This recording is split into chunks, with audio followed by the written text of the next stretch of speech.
Chapter 66, Always Fine.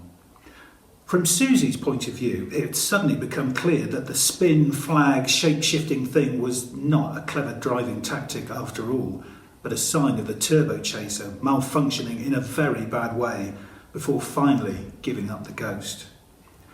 Most of it had fallen away, leaving only Amy spinning by the finishing line in just her original new electronic wheelchair. The Mobilicon XR207 with no add-ons at all. That was all that was left of it. Around her lay many fish tanks and trays and mattresses and chimneys and power torches.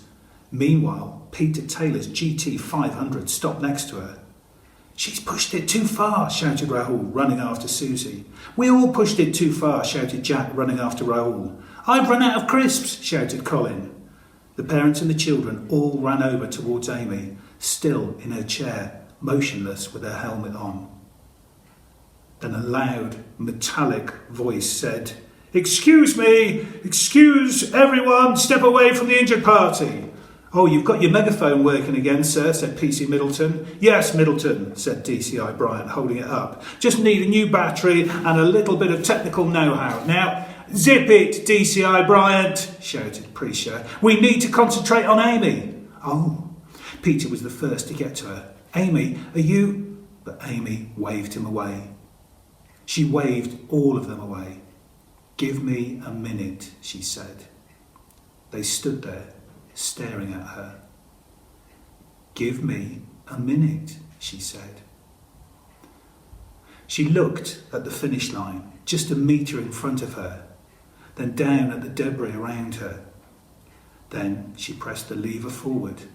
Nothing happened. "I get knocked down, but I get up again." Slowly, she put a hand on each wheel. It wasn't designed, this chair, not like her old chair, to be pushed like that. It was supposed to be electric. She felt the heavy resistance of the wheel. "I get knocked down, but I get up again." "Amy," said her mum, concerned. "Wait," said Amy, breathing heavily.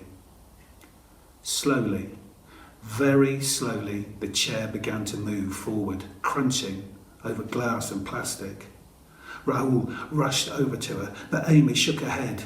She rolled herself painfully past the watching crowd of parents and police and friends, past the broken, scattered pieces of the Turbochaser, and over the line.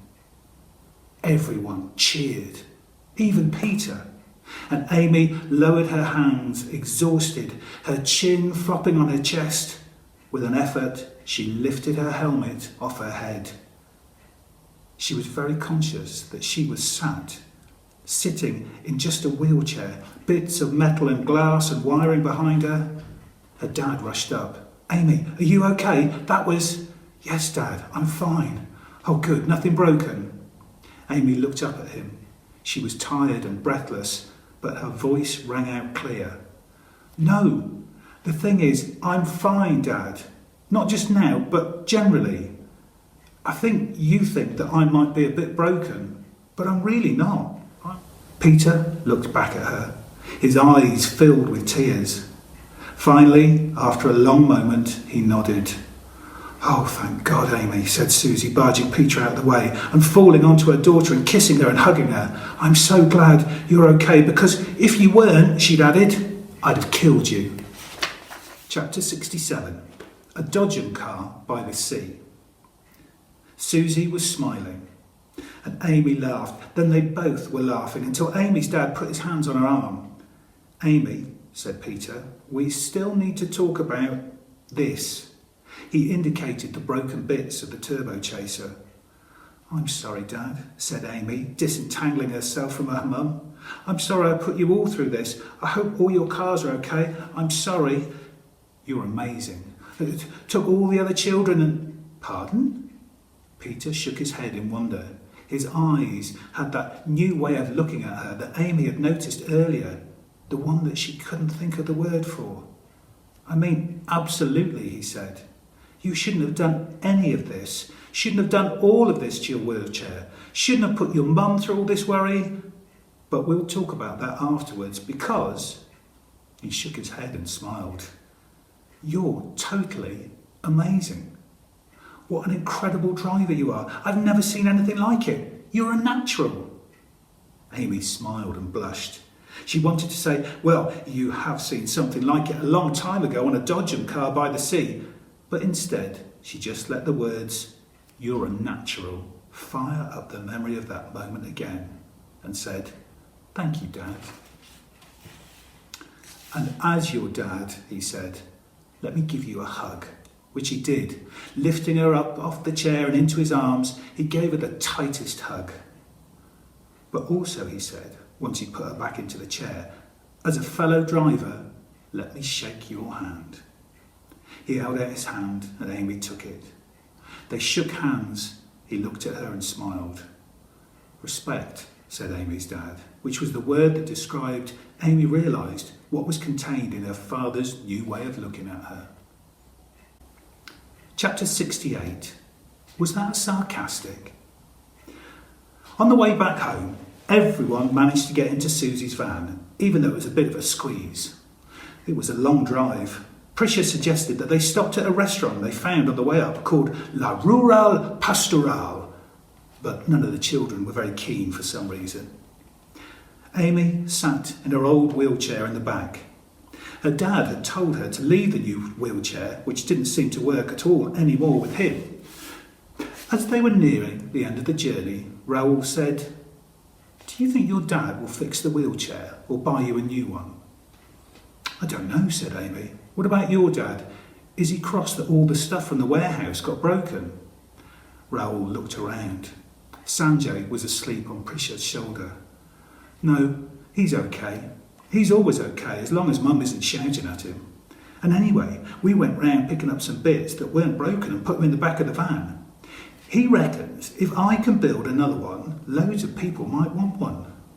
The word "broken" seemed to make him feel suddenly sad. He tailed off and blinked. "I'm sorry it all broke," he said. "The Turbochaser." Amy smiled. "That's fine. It's amazing it lasted so long." Raoul smiled back. "It did last a long time, didn't it? And it went a long way." Amy nodded. "It was a brilliant adventure. Thank you, Raoul." He smiled. She looked round. Sanjay, as we know, was asleep. Janet was with Colin and Norma, showing them how she had actually learned to turn her phone off. Jack was leaning over to the front of the van talking to Susie. Amy lowered her voice. "Raoul, a weird thing happened just before the Turbochaser broke up." Raoul frowned. "What?" Amy lowered her voice even more, almost to a whisper. "The sat-nav started talking to me." "Pardon?" said Raoul.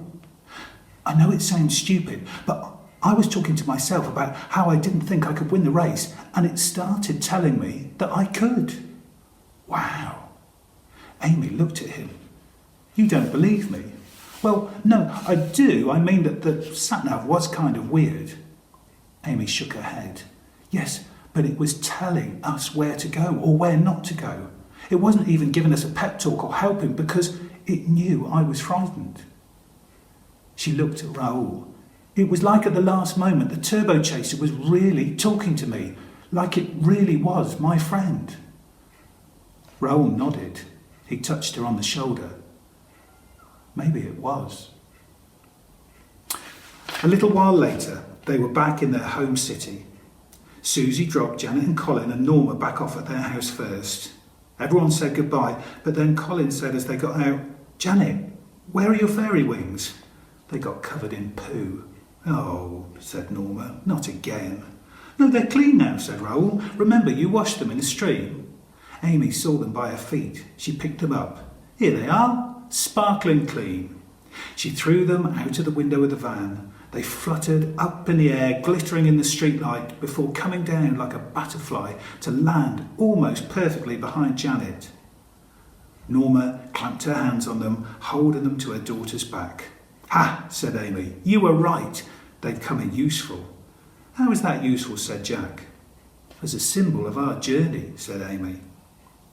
Next, Susie dropped Raoul, Sanjay and Prisha back at their flat above Agarwal's supplies.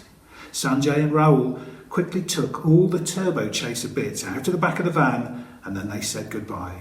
A quick goodbye, as it was late by then and Susie wanted to get her children finally home. "Help your dad get that stuff back into the garage," said Prisha, going inside. "And then bedtime." "OK, Mum," said Raoul. "What have we got left, Sanjay?" Raoul looked around. One fish tank, half a fish tank, 2 walkie-talkies, 2 giant cat flaps, some tent material. "The mattresses, they're fine," said Sanjay. "Well, they're a bit wet. They'll dry out." "Ah, look," Sanjay said, picking something up. "The sat-nav. The screen isn't broken." "Yes, but it's a bit of a weird one that way." "Well, it was always a weird batch." "Yes, Amy said that it got even weirder during the race." Sanjay looked at the bits and pieces of the Turbochaser. He smiled. "OK, son, so is this the invention that's going to make us rich?" Raoul smiled. I don't think so, Dad, but who knows?" He yawned. "Thanks for being so good about it. Let's get this stuff into the warehouse so I can go to bed." "Good night, Amy," said Susie. Amy was finally home, tucked up in bed. Her mum was crouching beside her. "Are you really angry with me, Mum?" said Amy. Susie took a deep breath. "I was. Yes, I thought I was really going to shout at you, but now, all that anger, it's all gone. I'm exhausted. I'm just so happy that you're home and safe." "I'm sorry, Mum. I'm sorry that I put you through all of that." Susie looked at her daughter lying in bed, her head on the pillow. She kissed her on her forehead. "It's okay, Amy. I kind of know why you had to do it. Just don't do it again, please." Amy smiled.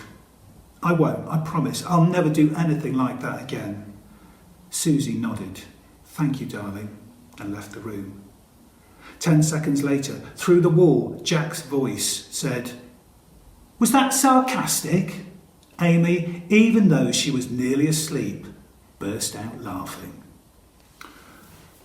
So that was a pretty amazing part of the story. And in the story, there are lots and lots of amazing people.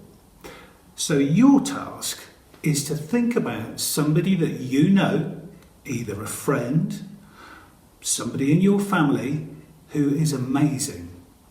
And what you can do is to write a list of what it is that makes them amazing. So have a think about that. Write down your amazing thoughts about that person, and then you can give it to them. And I imagine they will love it.